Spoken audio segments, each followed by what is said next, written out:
Tessa denied all the accusations, even though the wrestler that she was racist to, La Rosa Negra, spoke about the very incident in great detail. Ooh, Miss Tessa. Yeah, I've heard a whole lot of things about Miss Tessa Blanchard, and none of them were good. Hey yo, what's happening, people? It's your boy Blaze here, back to you with another one here for Venomous Reactions. And today we got ourselves a video here from WrestleMania, and this is 10 wrestlers who nuked their own career. It's unfortunate to bear witness to, especially when you're like a wrestling fan, you grew up watching wrestling, and you see your favorite superstars pretty much be the only reason why they have the downfalls that they have. It's sad to see and it's sad to witness, and all you can do is just hope and pray for the best, and that they have the will to combat their own demons in life. Some are fortunate enough to escape it, while others is not so fortunate. So we gonna see what WrestleMania is talking about in this one, man. It should be intriguing and interesting to check out. So without further ado, let's get into it. Yes, sir. Hey, Sean. What, Raves? Your heart still beating? Yeah. Here, take half of this. But some of the biggest names in professional Scott wrestling Hall. have some of the darkest secrets behind closed doors. And while there are big names who have been able to maintain their careers despite their controversy, plenty of careers were damaged because they built up a bad reputation in the wrestling business. These are wrestlers who had the potential to be something big in WWE, but they squandered their opportunity for one reason or another. Join us now as WrestleMania looks at 10 of the biggest screw-ups in professional wrestling. Be sure to subscribe and hit that notification bell for daily wrestling videos, and follow us on Facebook for exclusive lists. Also check out our new videos on WrestleMania XL. Number 1. The Brian Kendrick. Many peg Brian Kendrick as the next Shawn Michaels. Vince McMahon and company were never big fans of cruiserweights, but wrestlers like Rey Mysterio and Eddie Guerrero proved that it was possible to be a main event star in WWE. It seemed that WWE was going to make Kendrick the next big thing as well. After WWE broke up London and Kendrick, the Virginia native came back as the Brian Kendrick with Ezekiel Jackson as his heavy. Kendrick got a couple of wins here and there, and he was even in the first ever championship scramble match where he was WWE champion for a couple of minutes. However, Kendrick loved marijuana. Reportedly, the company warned Kendrick numerous times about him failing his drug test for marijuana, but the former WWE star just didn't listen. That championship scramble was Kendrick's first and only taste of the WWE title, as he became an enhancement talent once the match was said and done. Kendrick was then released a year later because of his refusal to stop smoking marijuana. The former WWE star would return to the company 7 years later, but he was never given that main event treatment that was planned in 2008. Number 2. Sexy.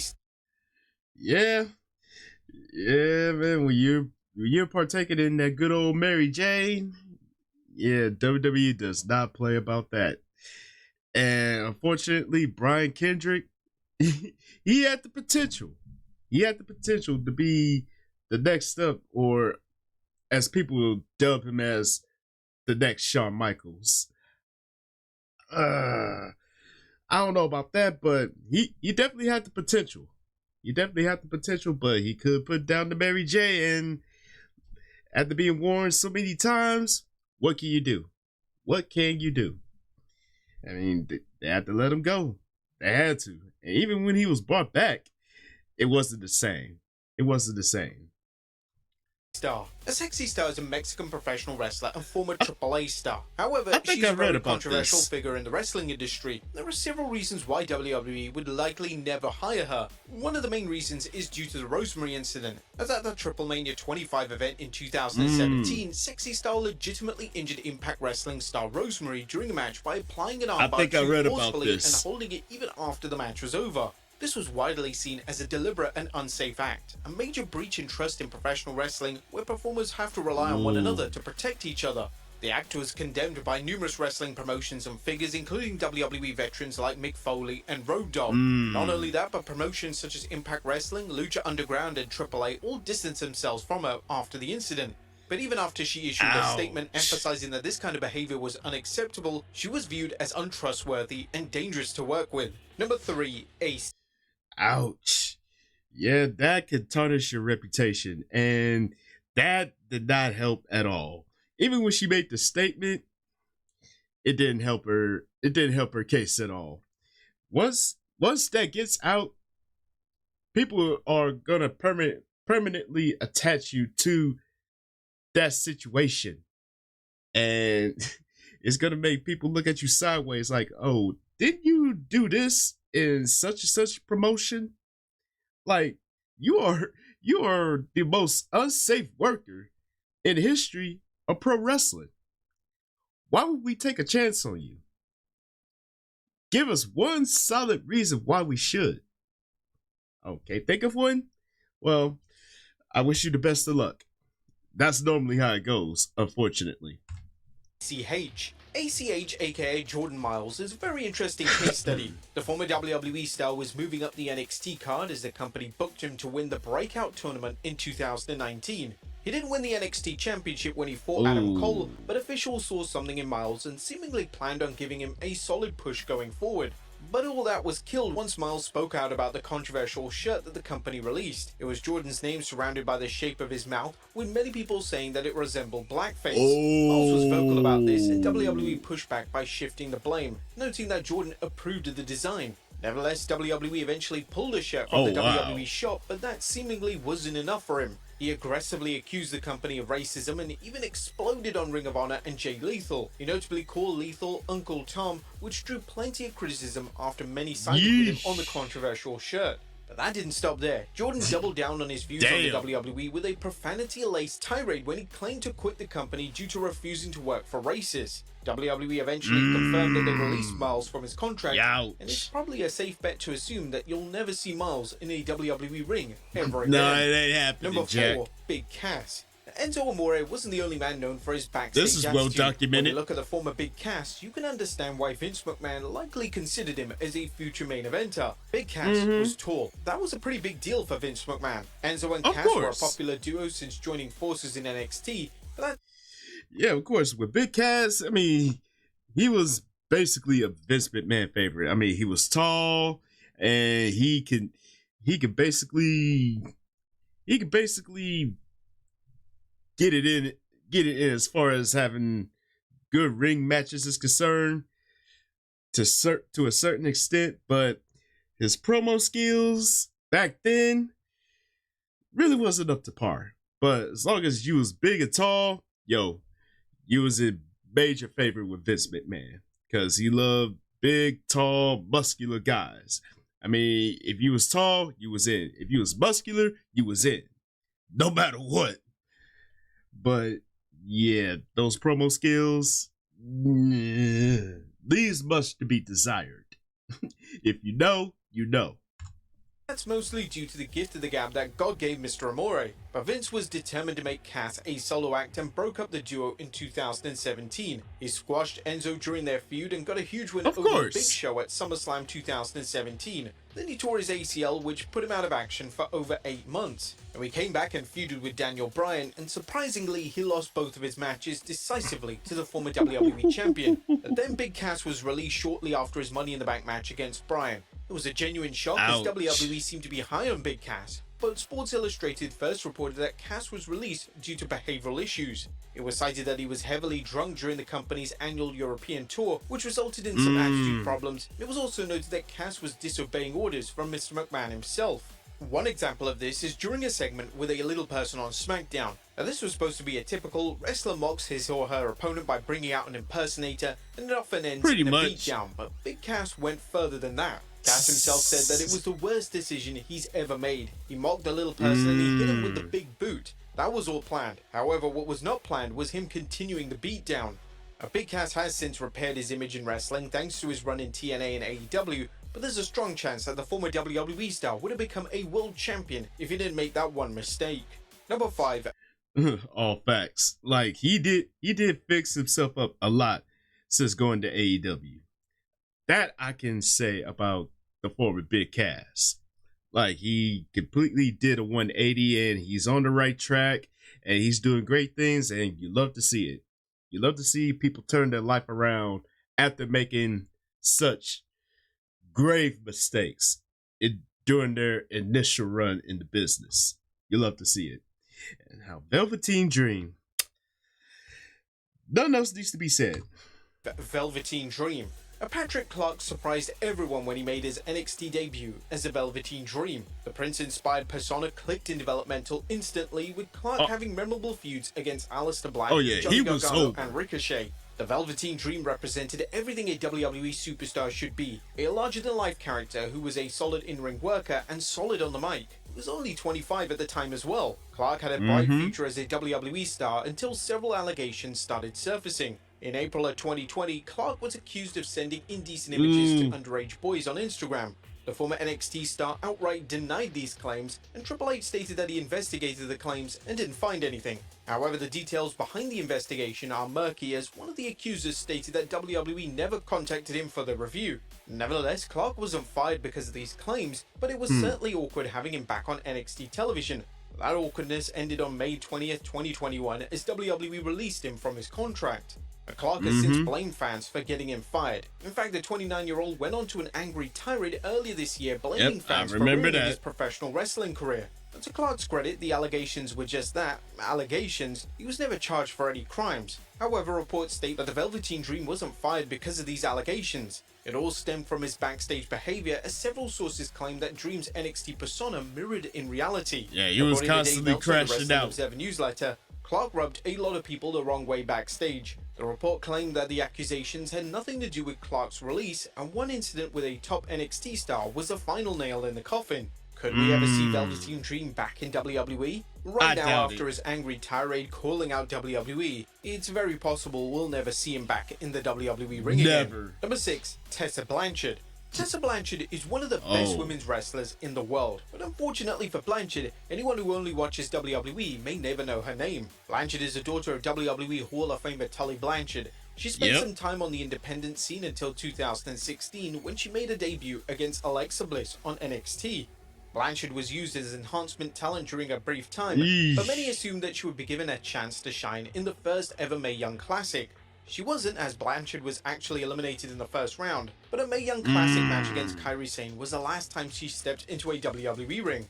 Many were quite shocked that she wasn't signed to a WWE deal, as a second-gen star was a talented athlete. However, rumors soon surfaced about her poor attitude backstage. That came to light in January 2020, after the Mae Young Classic. Blanchard signed to Impact Wrestling. The second-gen star was then pushed hard in both the Knockouts and men's division. In fact, Blanchard was scheduled to challenge Sami Callihan for the Impact World Championship before the wrestling world opened the floodgates on her horrid behavior. It all seemed to start when Blanchard said on social media, "Hey women, try supporting one another. Cool things happen." But then multiple women across different promotions fired back at Tessa by accusing Blanchard of bullying and racism. Tessa denied all the accusations, even though the wrestler that she was racist to, La Rosa Negra, spoke about the very incident in great detail. Miss Tessa, Miss Tessa. Yeah, I've heard a whole lot of things about Miss Tessa Blanchard, and none of them were good. I knew of the stories. I didn't know the full details or the full extent, but I've heard that she has been sounding off and, you know, crashing out and just being reckless backstage with her mouth. And it was her mouth that got her pretty much damn near blackballed by the whole wrestling community. And even to this day, people still want her head because they cannot forgive, and they will never forget. If you know, the you backlash know. she received, Impact officials still pushed her forward and booked her to win the Impact World Championship. But that decision bit them in the ass when Blanchard refused to return to Slammiversary to drop the belt. Reports claim that the second-gen star didn't send in promos from Mexico and started the tension between the two sides. Blanchard went on a leave of absence due to COVID-19, however she was still the world champion at this time, and the two sides couldn't agree to a new deal, so Impact officials stripped her of the world title and fired her. This was the final nail in the coffin. Despite AEW and WWE having the ability to hire the former Impact World Champion, none of the major companies would touch her. It seemed as if Tessa's wrestling days were numbered. However, Impact made the surprising decision to bring her back in December 2024. While the stain on her name hasn't been completely erased, Tessa is in a better position than she was a couple of years ago. Number 7, Ivelisse. Perhaps the biggest screw-up in Tough Enough history is Ivelisse Valles. While Velveteen Dream squandered his opportunity, Ivelisse's attitude is what kept her from ever reaching high-level status. The 36-year-old first came onto the pro wrestling radar in 2011's Tough Enough and was seen as one of the contestants with strong potential. Ivelisse was eliminated, but she still signed a deal with WWE. She had a couple of matches in FCW and NXT, but she was released in August of 2012. According to the former WWE star herself, she left the company because of the misconduct from head trainer Bill DeMott. Plenty of past talents complained about DeMott's behavior, so Ivelisse's reason. Yeah, I believe I read an article about that. Yeah, Bill DeMott. Yeah, not many good things been said about him because they low key called him a bully throughout the whole Tough Enough experience. Like they would say he was basically bullying them and doing X, Y, and Z. So when you have numerous people saying pretty much the same thing, it's almost impossible to ignore. So what they did was you know how they do. They investigated, they look into it, and if it's solid, yeah, they pretty much are gonna excommunicado those that are accused. It's happened numerous times, and Bill DeMott is no different.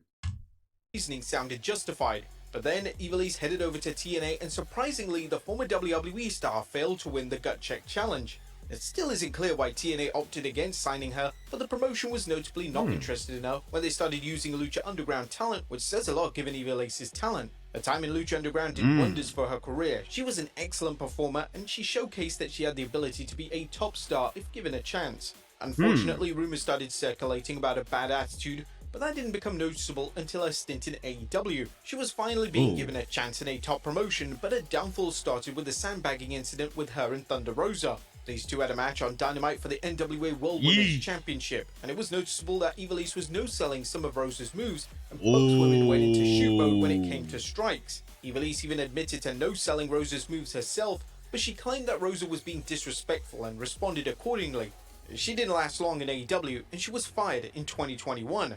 She claimed that when you no-sell your opponent's moves, that pretty much just nukes all the trust you have in your opponent. Like the main goal when you're going up against people in the wrestling business, you got to invoke the trust and the fact that y'all gonna have a safe working match. And when you don't have that trust, pretty much the match is gonna suffer, and the people is gonna suffer, and the superstars is gonna suffer because people is watching this. It's like, okay, what are we watching? And if you're the superstars, it's pretty much like, okay, why are we even fighting if you don't trust me? Why am I the only one working this match to make sure it is a solid match? Need I say more? she was mistreated during her time in the promotion, but several sites, including Fightful, reported that Ivelisse had well-known disagreements with agents. Ivelisse refuses to acknowledge that she's difficult to work with, but several people have come out and claimed their displeasure working with the former AEW star. Ouch. One of those names is Jack Evans, who spent time working with Ivelisse in Lucha Underground. He called her out for her quote-unquote difficult personality, and it was cited as the reason he wanted out of Lucha Underground. It's a shame, as Ivelisse is a very talented performer who would have been a great benefit to any women's division. But sadly, it seems that no other major company wants anything to do with her. Number 8, Matt Bourne. Drug addictions are no joke. Some of the best people in the world have succumbed to drugs, and the former WWE star was unfortunately one of them. Bourne previously had a stint in WWE during the late 80s, and that didn't go down too well. But on his second return, Bourne came back as Doink the Clown. The gimmick surged in popularity, but Bourne would only serve as a character for 1 year before his abrupt exit. That's because he was a full-on addict at this point. His ex-wife Michelle James stated on his episode of Dark Side of the Ring that she doesn't even know if Matt ever wrestled sober.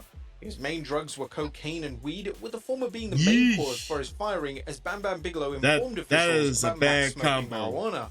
Doink the Clown was never going to main event WrestleMania, but he was super over with the crowd, and he was definitely a fun act during this period in wrestling. Of course. Sadly, Bourne just couldn't overcome his demons and died of an accidental overdose in 2013.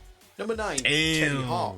Now, Teddy Hart is the saddest case of a potential main event star never even coming close to reaching his potential. At this point in his career, Hart is more known for his controversy outside of the ring than anything he's done in his 20 plus years in professional wrestling. Believe it or not, Teddy still wrestles, but it's in a no-name promotion in Canada. Teddy Hart started wrestling when he was 15 years old, and the kid had talent, and it wasn't a surprise that WWE snatched him up as soon as he turned 18. That move was but tough. two things also hampered Hart's career: his drug addiction and attitude problems. The latter is the reason why he was fired from WWE in 2002. Hart worked the indies, and well, he did better than his time in WWE, kind of. He started working for Ring of Honor in 2003, but that stint didn't last long due to several fights backstage in an infamous cage match where he repeatedly jumped off the cage without any consent beforehand. Hart did make the jump over to TNA, and guess what? He was fired because of another backstage altercation. This time that man was against a straight-edge superstar himself, CM Punk.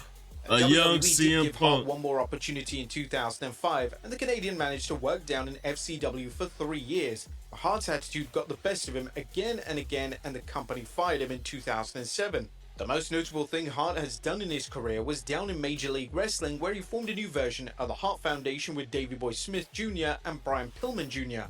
Once he left MLW in 2019, he made sporadic appearances in various indie promotions, but his name was kept in the spotlight due to his legal troubles.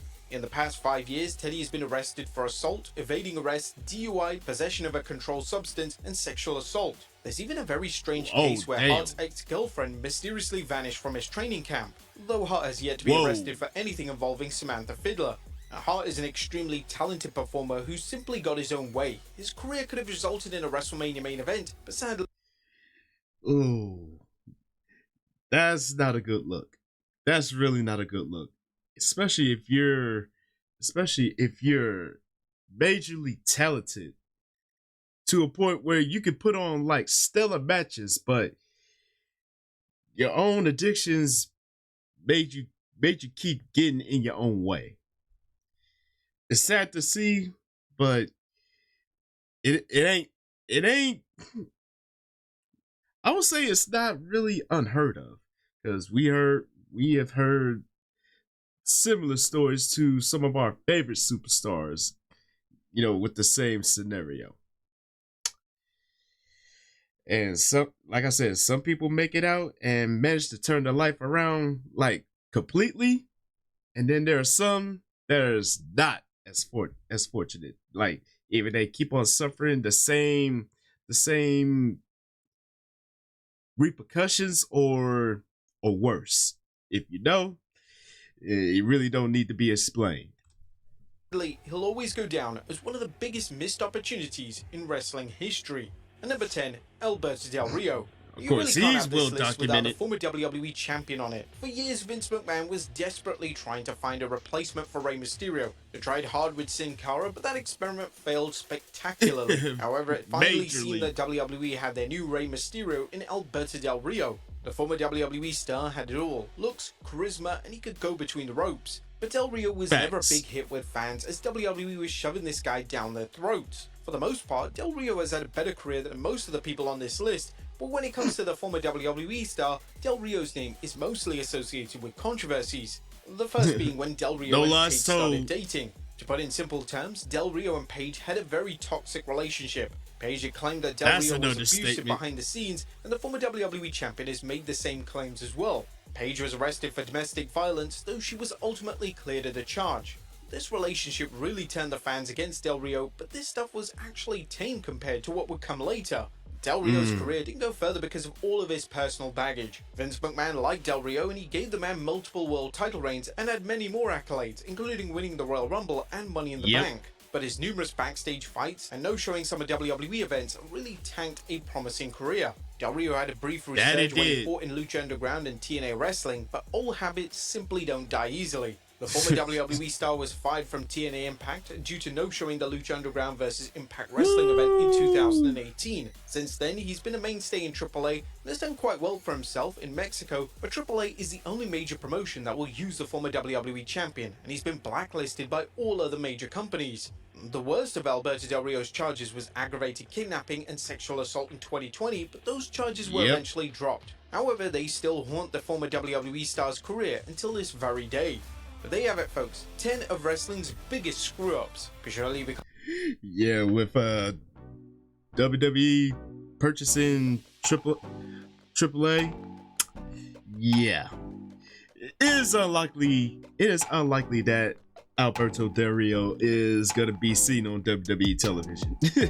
Given the past history that they have with him and his first initial run, yeah, don't get me wrong, he's talented. He can pretty much put on a stellar match, but yeah, his behavior backstage and no showing events, yeah, that ain't gonna fly. That is not gonna fly. And you wonder why other companies have had that same issue with him. And AAA is the only company that will take him.